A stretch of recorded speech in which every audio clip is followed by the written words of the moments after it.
Salut à tous, c'est Sylvain pour la chaîne Slide Venture. On se retrouve aujourd'hui pour parler du paludarium qui va se retransformer en aquarium. C'est parti!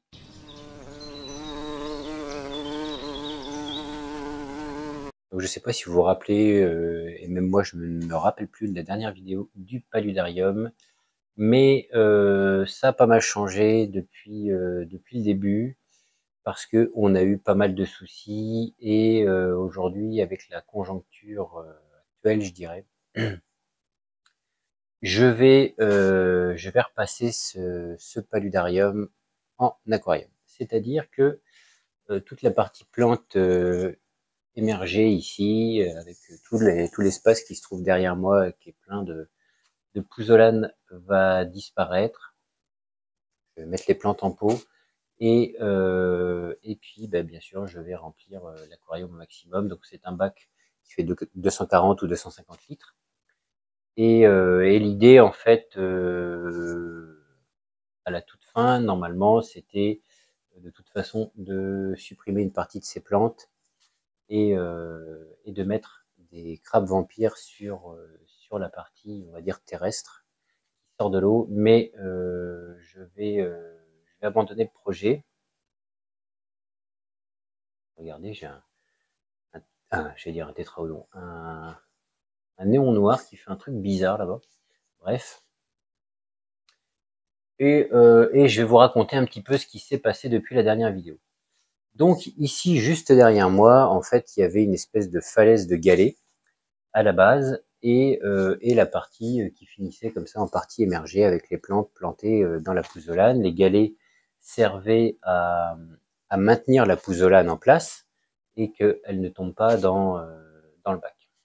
Bon, ça a raté, mais vous allez comprendre pourquoi. Parce que ce qui s'est passé, c'est que des poissons sont allés se mettre entre les galets, se sont retrouvés coincés et malheureusement ont perdu la vie dans les galets. Donc j'ai réagi une première fois en bouchant tous les trous que je pouvais des galets avec du sable, avec tout ce que je pouvais trouver, de la pouzzolane, etc. Et bah, ce qui s'est passé, c'est que malgré ça, ils ont réussi à trouver des failles, à les se mettre dedans, et on a perdu des poissons. Donc ça, c'est triste et c'est embêtant. Donc ce que j'ai fait, alors vous la voyez peut-être pas ici, mais en fait, j'ai découpé une vitre qui fait 5-6 mm d'épais et j'ai à la largeur de l'intérieur du bac et je l'ai mis comme ça en travers et j'ai de nouveau rempli de pouzzolane. Ce qui fait que donc j'ai empiété en plus sur la partie, on va dire, aquarium, aquatique, et donc ça réduit un petit peu l'espace, mais à partir de ce moment-là, on n'a plus perdu de poissons. Donc ça, c'était déjà une bonne victoire. Ce qui se passe aujourd'hui et pourquoi je vais le modifier, je sais pas aussi si tu as vu, les plantes ont pas mal grandi. L'éclairage LED, donc je vous le rappelle si vous n'avez pas vu la vidéo, donc il y a 2 spots LED de 25 watts chacun qui éclairent le bac à l'heure actuelle. Donc ici, étant donné qu'il y a des laitues d'eau et des lentilles sur toute la surface, la lumière a de la peine quand même à percer. Cependant, avant qu'il y ait tout ça, ça marchait bien. Et là, je ne sais pas si vous voyez, mais les plantes au-dessus sont plutôt luxuriantes et ça suffit. La température de couleur est top et j'aime beaucoup ces petits spots. Ça fait depuis le début que je les ai et ça fonctionne très très bien. Donc, comme je ne sais pas si vous avez vu la vidéo sur, on va appeler ça, je me rappelle plus comment j'ai titré, les restrictions électriques ou les demandes à réduire de consommation et par extension les coupures potentielles pendant l'hiver d'électricité, plus le prix de l'électricité qui augmente, je me suis dit que j'allais repasser ce bac complet en aquarium. Je vais rapporter ici, donc ici il nous reste quoi en poisson? Il nous reste des ancistrus, il nous reste une femelle combattant, un Colysa shuna mâle et 2 couples de Colysa lalia qui il n'y a pas eu de perte, mais là je regarde et je ne vois pas les mâles. Donc j'ai pas fait attention ce matin quand j'ai donné à manger. Des ancistrus, un gastromyson, pas mal d'escargots, dont des Tylomélania, puis les classiques planorbes, phys, qui en même temps me sert de nourriture pour tétraodon. Voilà, je pense que j'ai fait le tour, mais ce qui est curieux quand même, c'est que et deux néons noirs. Deux néons noirs qui sont des rescapés d'un ancien aquarium. Donc, je vais donc repasser, comme je le disais, ce bac en aquarium. Je vais rapatrier ici des Ramirezi, des Red Cherry. Donc, il y a aussi déjà des Red Cherry, hein. Il y a quelques crevettes Red Cherry qui sont venues avec les plantes, qui sont venues et que j'ai introduit également, hein.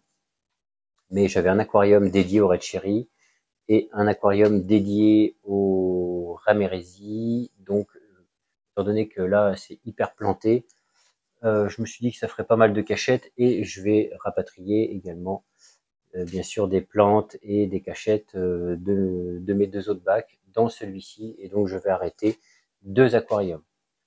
Ça me permettra de faire des économies d'énergie. Ça me permettra, si coupure de courant il y a, d'avoir une plus grosse inertie dans un bac de 250 litres plutôt que dans un bac comme mes Red Cherry qui doivent être dans un 30-40 litres. Ça refroidira moins vite l'hiver par rapport aux autres bacs. Et voilà. Les plantes, elles vont passer en pot, les plantes émergées. Je vais rempoter ça. Donc en fait, je vais essayer. Alors ça va pas être simple, hein. Je vais pas vous le filmer, hein, je vous avoue. Je vous ferai peut-être une vidéo après. Je vais essayer de maintenir la vitre comme je peux, de retirer les plantes au fur et à mesure. Je vais préparer de l'eau dans des seaux parce que bien sûr, quand je vais enlever la pouzzolane et les galets qui se trouvent derrière moi, le niveau d'eau devrait baisser et donc je vais compenser comme ça. Je pense que je vais faire ça sur plusieurs jours et je vais regarder un petit peu comment ça se passe, les poissons, voir si on n'a pas, je crée pas un pic de nitrite ou quoi. Et puis donc, une fois que j'aurai fini, mis en eau, je rapatrie mes populations dans ce bac-ci. Voilà. Il y aura aussi deux ancistrus, 2 ou 3 ancistrus en plus, parce on m'a donné 11 ancistrus jaunes que j'ai répartis un petit peu dans tous mes bacs. Aujourd'hui, il me reste 6 aquariums qui tournent, dont un aquarium qui se trouve juste dessous où c'est une reproduction de bêta. Donc ça, c'est un bac qui va pas rester normalement ad vitam aeternam. Et puis ça me fait un petit réservoir à plantes également. Et donc à terme, il devrait m'en rester plus que 3. Donc le grand bac, le bac dédié au tétraodon, et j'ai un bac avec du Piander et qui cohabite avec un bêta mâle. Et ça se passe très très bien d'ailleurs. Bêta mâle plus crevette Blue Velvet. Voilà l'évolution de ce bac et l'avenir qui lui est réservé. Je vous avoue que ça me fait un petit peu peur de faire tout ça, mais il va falloir le faire.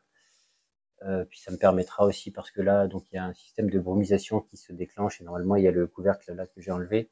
Et je sais pas si tu vois, mais la brumisation c'est fun, mais ça vient faire des dépôts sur la vitre à l'intérieur. Et puis du coup c'est pas très très joli. Alors c'est bien quand c'est en service, mais quand c'est arrêté, bah c'est un petit peu moins bien. Voilà. Sur ce, je vous laisse. Je vous dis à la prochaine. N'hésitez pas à me donner si vous avez des idées, des suggestions concernant ce bac. Partagez vos avis, etc. N'hésitez pas à mettre le petit pouce si ça vous a plu, à vous abonner. Je vous dis à la prochaine. Salut!